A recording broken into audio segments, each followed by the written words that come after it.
Good evening. We start with breaking news and the turmoil within the SNP. The party's treasurer, Colin Beattie, is stepping back from the role and also from Holyrood's Public Audit Committee. Police are continuing to investigate the SNP's finances and funding, particularly a £600,000 pot earmarked for an independence campaign. Let's bring in our Scotland correspondent, Conor Gillis. And Conor, in the circumstances, perhaps no great surprise.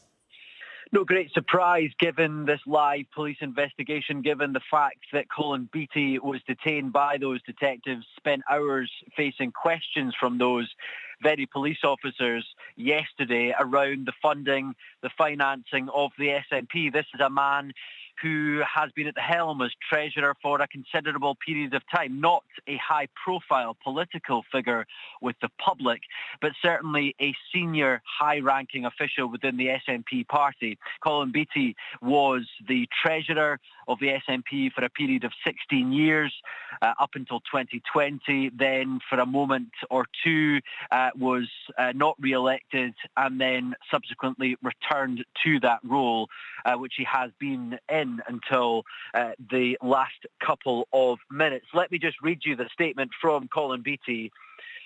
We have it here. Let's have a look. This afternoon, I informed the party leader that I will be stepping back from my role as SNP National Treasurer with immediate effect. I have also informed the SNP Chief Whip at Holyrood that I will be stepping back from my role on the Public Audit Committee until the police investigation has concluded.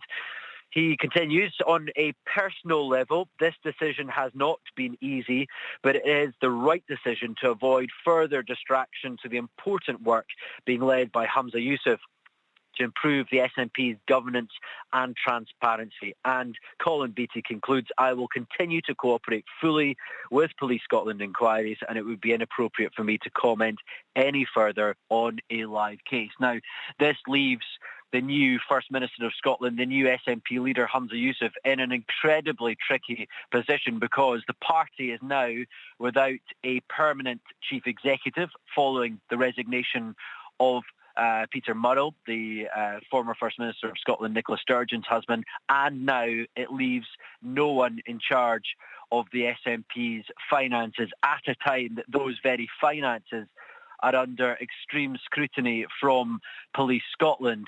This is a time as well when the SNP was hoping to reset the conversation around the policy platform going forward. Again, that has caused further issues with the change in direction from the police investigation over the course of the last couple of days.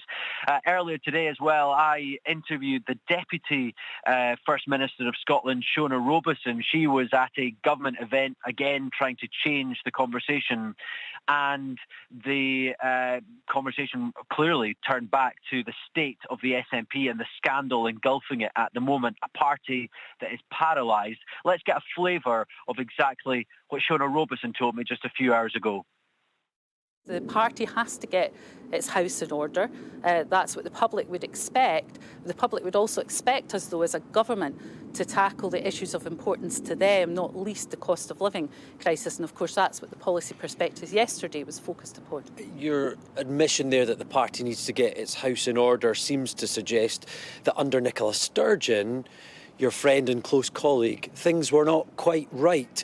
So did she have too tight a ship in the way that the SNP was run in recent years that has culminated in this mess that we're all viewing now? Well, look, I don't think anyone is going to dispute that the governance arrangements in the party were not as they should be, and we are talking about the result of some of that now. So those governance arrangements absolutely need to be overhauled. It's Nicola Sturgeon's fault, though, isn't it? Well, I'm not sure it just as with Nicola Sturgeon here. I think everybody perhaps has a role to play here in with respect, she was the party leader in not resolving some of these governance issues. But it probably goes beyond Nicola Sturgeon in terms of perhaps a culture that has been allowed to develop at headquarters and in terms of the governance of the party. What kind of culture? Well, I think one that perhaps needed to be more open and more transparent, and people being able to ask questions. So, Conor, I mean, to sum up, huge problems now clearly facing the new First Minister.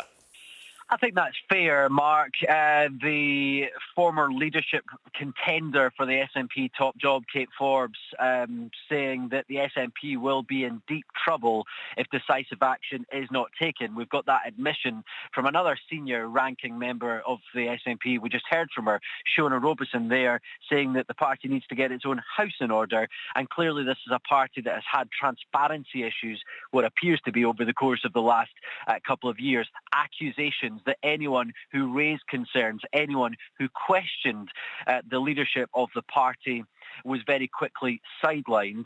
That, I think, has, in recent times, since Hamza Yusuf took over, he's attempted to try and reset the balance on that and be more open and frank in those exchanges.